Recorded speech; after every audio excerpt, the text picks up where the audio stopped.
उत्तर प्रदेश में 1 जून से 7 जून तक भागीदारी संकल्प मोर्चा करेगा धरना। केंद्र व राज्य सरकार की जन विरोधी नीतियों के खिलाफ भागीदारी संकल्प मोर्चा करेगा यह धरना। बाबू सिंह कुशवाहा ने अहिल्याबाई होलकर जी की जयंती पर उन्हें किया याद। नमस्कार दोस्तों, आपका टाइम न्यूज में स्वागत है। आज टाइम न्यूज आपके लिए खबर आया लखनऊ से। आपको बता दें, भागीदारी संकल्प मोर्चा उत्तर प्रदेश में 1 सप्ताह करेगा धरना। आप लोगों को बता दें, भागीदारी संकल्प मोर्चा उत्तर प्रदेश में 1 जून से 7 जून तक करेगा धरना। आप लोगों को बता दें, भागीदारी संकल्प मोर्चा के सभी कार्यकर्ता और पदाधिकारी अपने अपने घरों में करेंगे धरना। सरकार की जन विरोधी नीतियों के खिलाफ भागीदारी संकल्प मोर्चा करेगा यह धरना। आप लोगों को बता दें कि बाबू सिंह कुशवाहा ने फेसबुक लाइव के जरिए यह जानकारी दी है कि भागीदारी संकल्प मोर्चा लगातार 7 दिन करेगा धरना।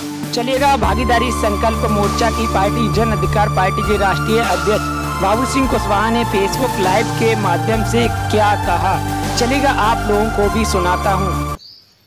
सरकार की जन विरोधी नीतियों के कारण उस बारे में मैंने आपको पूरी जानकारी दी है।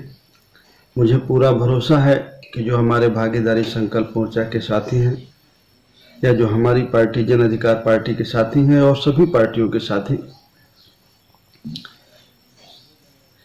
अपने लेवल पर जिला अध्यक्ष और जो हमारे जिला की कमेटी है वो सभी लोगों को सूचनाएं देने में लग गई होगी। विधानसभा की कमेटी को भी सूचना हो रही होगी। सेक्टर के, बूथ के, ब्लॉक के सभी पदाधिकारियों को, कार्यकर्ताओं को आप सूचना दे रहे होंगे ताकि सब लोग कल से जो 1 जून से 7 जून तक हम लोगों का धरना सरकार के खिलाफ चलना है, या कहें कि सरकार का ध्यान आकर्षण कराना है हमें, तो जरूर उस बारे में आप सबको सूचनाएं दे रहे होंगे। जब आप सबको सूचनाएं दे रहे हैं तो एक बात और शेयर करिए साथ में कि आज वीरांगना अहिल्याबाई होलकर का 295वां जन्मदिन है। आज उनके जन्मदिन में आप सबको बधाई। आज जब हम वीरांगना अहिल्याबाई होलकर को याद करते हैं तो उनकी द्वारा की गई बहादुरी के बारे में भी हमें याद करना चाहिए। जब वो शासक बनी अपने पति की मृत्यु के बाद, वैसे तो आप सब लोगों को जानकारी होगी कि उनका जन्म 1725 को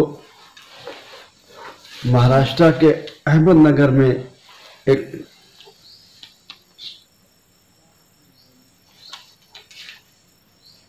महाराष्ट्र के अहमदनगर के चौड़ी गांव में हुआ था और उनकी शादी खंडेराव होलकर से हुई थी जो मालवा के हैं। शादी के बाद वो मालवा आई और उनकी पति की मृत्यु 1754 में युद्ध के दरमियान हो गई। एक बेटा था, वो भी उन्होंने खो दिया और 1767 में वो इंदौर की शासक बनी। और जब वो शासक बनी बहुत अच्छी तरह से उन्होंने राजकाज संभाला, कई युद्ध किए, सेना का नेतृत्व किया और आज भी उनकी वीर गाथाएं लोग याद करते हैं। कहीं भर वो दबी नहीं। आज उनसे प्रेरणा लेकर के हमारी माताओं बहनों को, हमारी बेटियों को उनसे प्रेरणा लेकर के, उनसे सीख लेकर के उनको भी जीवन में आने वाले संकट का डट करके मुकाबला करना चाहिए। जो लोग हमारे साथ अन्याय अत्याचार करते हैं, हमारी बहन बेटियों के साथ, हमारे बीकर सेक्शन के लोगों के साथ, उन्हें अहिल्याबाई होलकर से सीख करके, उनसे प्रेरणा लेकर के हमें अपने पैरों पर खड़े होने की कोशिश करना चाहिए। 1795 में उनका निधन हो गया, वो हमारे बीच से चली गई, लेकिन जो हमारे लिए वो छोड़ के गई, जो उनका बताया हुआ रास्ता है, उसको हमें अमल करके उनके रास्ते में बताए हुए रास्ते पर चलने की कोशिश करना चाहिए। तो जब आप धरना की सब लोगों को जानकारी देंगे तो उसी समय आप वीरांगना अहिल्याबाई होलकर को भी याद करिए, अपने लोगों को जानकारी दीजिए। बहुत सारे हमारे जो गरीब और कमज़ोर लोग हैं, हमारे बहुत बड़े बड़े महापुरुष जिन लोगों ने हमारे लिए काम किए, कमज़ोर और मजलूमों के लिए काम किए, खास करके हम उनको नहीं जानते। हम उनको जानते हैं जो हमारे और हमारे बच्चों के विरोध में जिन लोगों ने हमारे लिए काम किया, जिन लोगों ने हमारे रिजर्वेशन का विरोध किया, जो हमारे बच्चों के आगे बढ़ने के खिलाफ, हम उनको जानते हैं। लेकिन जिन महापुरुषों ने हमारे लिए संघर्ष किया उनको हम नहीं जानते। तो इसकी भी जानकारी हमें अपने लोगों को देने की जरूरत है।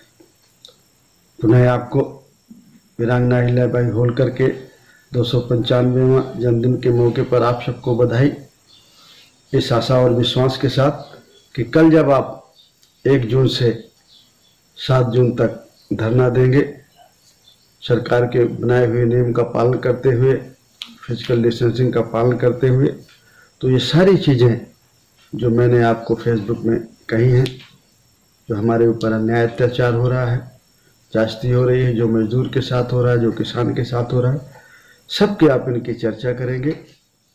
बहुत बहुत धन्यवाद।